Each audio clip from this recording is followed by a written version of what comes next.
Some narcissists will fake discard you as a way to avoid accountability for their behavior and to gain power and control over you by instilling fear and anxiety. This usually happens in a situation where you're trying to talk to them about their behavior and how they've been treating you, or you're trying to express a need or set a boundary, or sometimes it's even over something super simple that they blow completely out of proportion. Instead of taking accountability for the issue that you're bringing up to them, they will gaslight you and shift the blame to you and then act like they're done with the relationship, pack their things, leave, disappear, and ignore your phone calls. And you're left sitting there like, what the because you don't understand how they can end the relationship so easily. And because they give you the silent treatment after they leave, you start to question if you're really the one who did something wrong. And now the focus is on that instead of what you brought up in the first place. Over time, they will continue to do this to you anytime you bring up something that does not align with their distorted reality, anytime something doesn't go their way, or sometimes they'll do it over seemingly nothing. Not only does this cause you to walk on eggshells in fear of them leaving again, but it also causes you to live in fear and anxiety because you never know when they're going to do it again. But the thing is, they'll usually always come back, and this discard is fake because their goal wasn't to actually end the relationship, their goal was to control you. And even though this becomes such a distinct pattern of behavior and anyone on the outside would be able to tell that it's manipulation, when you're in this situation, the gaslighting is so extreme that it feels real every time. And in the back of your head, a tiny part of you is screaming that it's fake, but your body has been conditioned to go into a state of fear when this happens, so it feels real anyway. It makes you feel powerless as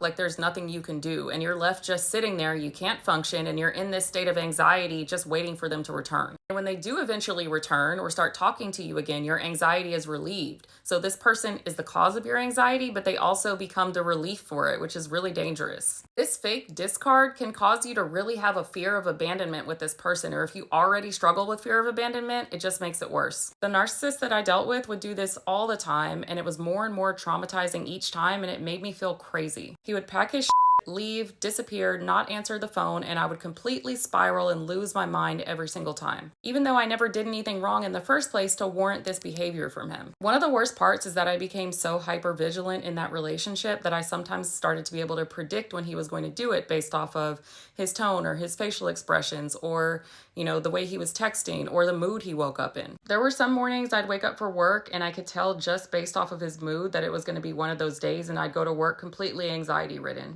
And then sure enough, while I was at work, he would text me and start some type of argument, and it would end with him saying that he can't do this anymore. I'd start spiraling at work, and sometimes I would even make up an excuse to leave work and drive 85 miles per hour home just to get there before he left. Just to get there and apologize and beg and plead and try to prevent him from leaving, even though I didn't know what the I was apologizing for. It was literally insane. And I honestly don't know which one was worse, me making it there in time and my begging and pleading being unsuccessful and having to watch him leave, or getting home and seeing his truck gone and knowing it was too late. I say all of this to say that it's not normal for someone to threaten to end the relationship or fake discard you every time they don't get their way. Conflicts and disagreements are going to happen in any relationship, but in a healthy relationship, y'all are still going to be cool either way. In a healthy relationship, that y'all are on the same team and you're not living in fear and anxiety. I'll add to this that yes, many victims of narcissistic abuse try to end the relationship many times and don't follow through, and that's not what I'm referring to. That's coming from a place of trying your hardest to get out of an abusive relationship and somehow always getting manipulated or reeled back into it. Narcissists, on the other hand, do this with the intent to maintain power and control over you.